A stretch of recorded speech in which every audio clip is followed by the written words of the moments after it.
इसकी, मैंने ये सोचा कि मैं अपने इस पेशेंट को ठीक करूँगी, तो उसको जब मैंने ठीक किया तो उसमें वो अच्छा रिकवरी उसकी जल्दी हो गई, ठीक है, और मेरे अंदर जो विल पावर थी वो स्ट्रॉन्ग हो गई। मैंने कहा कि बड़ी अच्छी बात है, मैंने तो बड़ा अच्छा काम कर लिया। लेकिन ऐसा हुआ कि वही डिजीज़ के साथ मेरे पास सेकंड पेशेंट आया, लेकिन उसको काफ़ी टाइम लगा और वो पेशेंट मेरे पास बार-बार आ रहा है और मैं कह रही हूँ ये क्यों नहीं रिकवर हो रहा? तो मेरे अंदर की जो विल पावर होगी ना, वो मुझे कहेगी कि नहीं, अब नहीं हो सकता मेरे से ना, लेकिन फिर भी वो उसको लेकर चल रही है बॉडी और उसकी अंडरस्टैंडिंग कर रही है कि नहीं ये मैंने करना है, ठीक है। बेशक इसको टाइम लग रहा है लेकिन करना है, मैंने अपने आप को नीचे नहीं गिरने देना, मैंने करना है इसको ना ठीक। तो ये होता है इंसान की विल पावर अगर उसको सपोर्ट ना दे, ठीक है, अनलिमिटेड ना हो, तो फिर भी क्या है, हमारा जो ओवरऑल सिस्टम है ना वो इफेक्ट हो रहा होता है, ओवरऑल जो हमारा माइंड है वो डिस्टर्ब होता है। लेकिन अगर हम ये कहें कि चीज़ों को अचीव करने में बेहतरीन वे से लेकर चलने में टाइम लगता है, यानी अपनी विल पावर को एक ऐसा ना कहें कि अचानक से हमने इसको एक इसकी अंडरस्टैंडिंग ऐसे कर सकते हैं कि हमने पीक पर नहीं लेकर जाना, ठीक है, यानी हम इसको बढ़ाएंगे लेकिन स्टेप बाय स्टेप लेकर चलेंगे और इस तरह से लेकर चलेंगे कि जब हम एक स्टेप को अचीव कर लेंगे तो सेकंड स्टेप की तरफ मूव ऑन करेंगे, इसी तरह थर्ड स्टेप की तरफ। ऐसे नहीं है कि आपने फर्स्ट से कहा कि मैं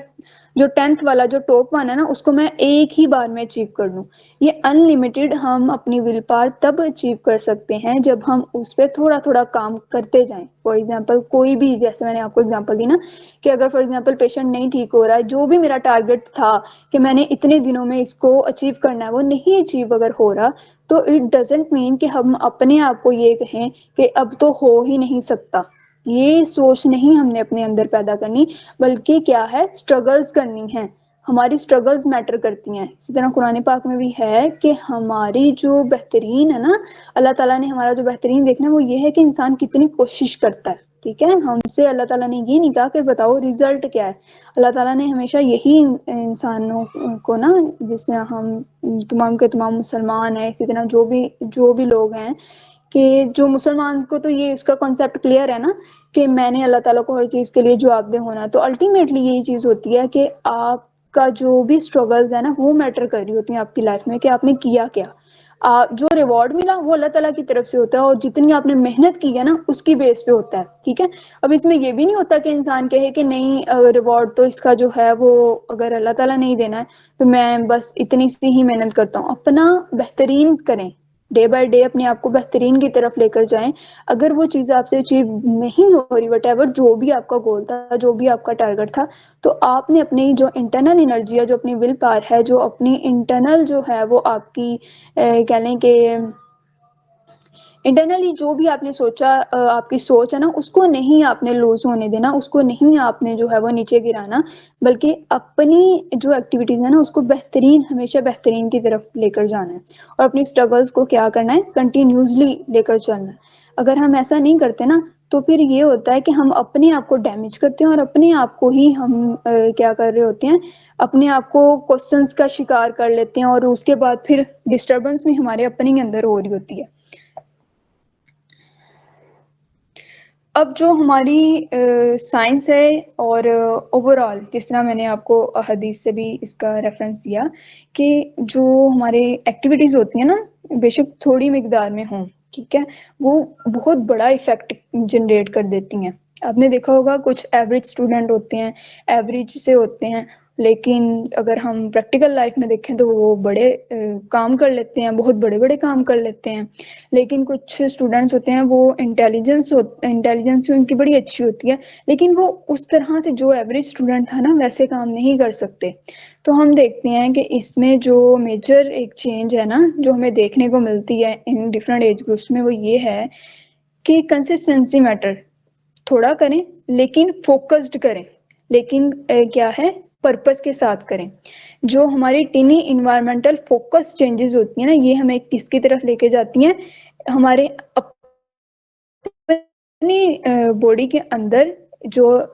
हेरोइक मोटिवेशन होती है ना, उसको जनरेट करती हैं। यानी हमने थोड़ा काम किया लेकिन कंसिस्टेंसी से किया, तो ये जो थोड़ा करना लेकिन बार-बार उसको करी जाना, ये हमारा जो एनवायरमेंटल इफ़ेक्ट होता है ना, उसमें मेजर इफ़ेक्ट क्रिएट करता है, ठीक है? फिर क्या होता है, हमारी जो भी हैबिट्स हैं, वो बेहतरीन हो जाती हैं और हमारी जो एक फ्रिक्शन फ़ोर्स होती है ना, जो हमें नीचे दबा रही होती है, उस पे हम अच्छा कंट्रोल कर लेते हैं, ठीक है? वो रिमूव होने लग जाती है और हमारी हैबिट्स स्टिक नहीं होती और हमारे एनवायरनमेंट से जो भी हमें चेंजेस मिल रही होती हैं और जो भी हमारी जो है वो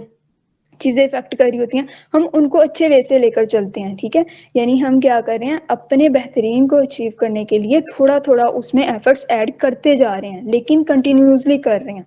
ये प्रैक्टिकल अप्रोच होती है हमारी, इसको हम कहते हैं एटॉमिक हैबिट्स। और एटॉमिक हैबिट्स आपकी थोड़ा करने से लेकिन कंटिन्यूअसली करने से बिल्डअप होती हैं और फिर ये हैबिट्स हमारी लॉन्ग टर्म की तरफ हमें स्ट्रॉन्गनेस प्रोवाइड करती हैं और हमारी ये जो हैबिट होती है ये हमें इंटरनल एनर्जी भी देती हैं और हमारी जो इंटरनल एनर्जी है ना, ये फिर हमें मोटिवेशन दे रही होती है, इंटरनल मोटिवेशन होती है। और ये ऐसी मोटिवेशन नहीं होती कि हम कहें कि एक टाइम के लिए जी मोटिवेशन मिली और डोपामिन मिला, माइंड जो है वो बड़ा रिलैक्स हुआ और उसने बहुत अच्छी फीलिंग्स को फील किया और उसके बाद जी पता ही नहीं है, महीना 2 महीने पता ही नहीं है, 3 महीने पता ही नहीं है। तो ये वाली जो मोटिवेशन होती है ना, ये ऐसी मोटिवेशन होती है, जैसे मैंने आपको कहा हेरोइक मोटिवेशन, ठीक है? ये जो मोटिवेशन होती है ये आपको चेंज करती है, आपके मेंटालिटी को चेंज करती है, आपके पैशन को चेंज करती है, आपकी जो गोल्स हैं उनको चेंज करती है और आपको डे बाय डे आप इंटरनल एनर्जी प्रोवाइड कर रही होती है, ठीक है? अगर हम देखें जो हमारे पास स्ट्रक्चर होता है ना, हमारा इंटरनल स्ट्रक्चर,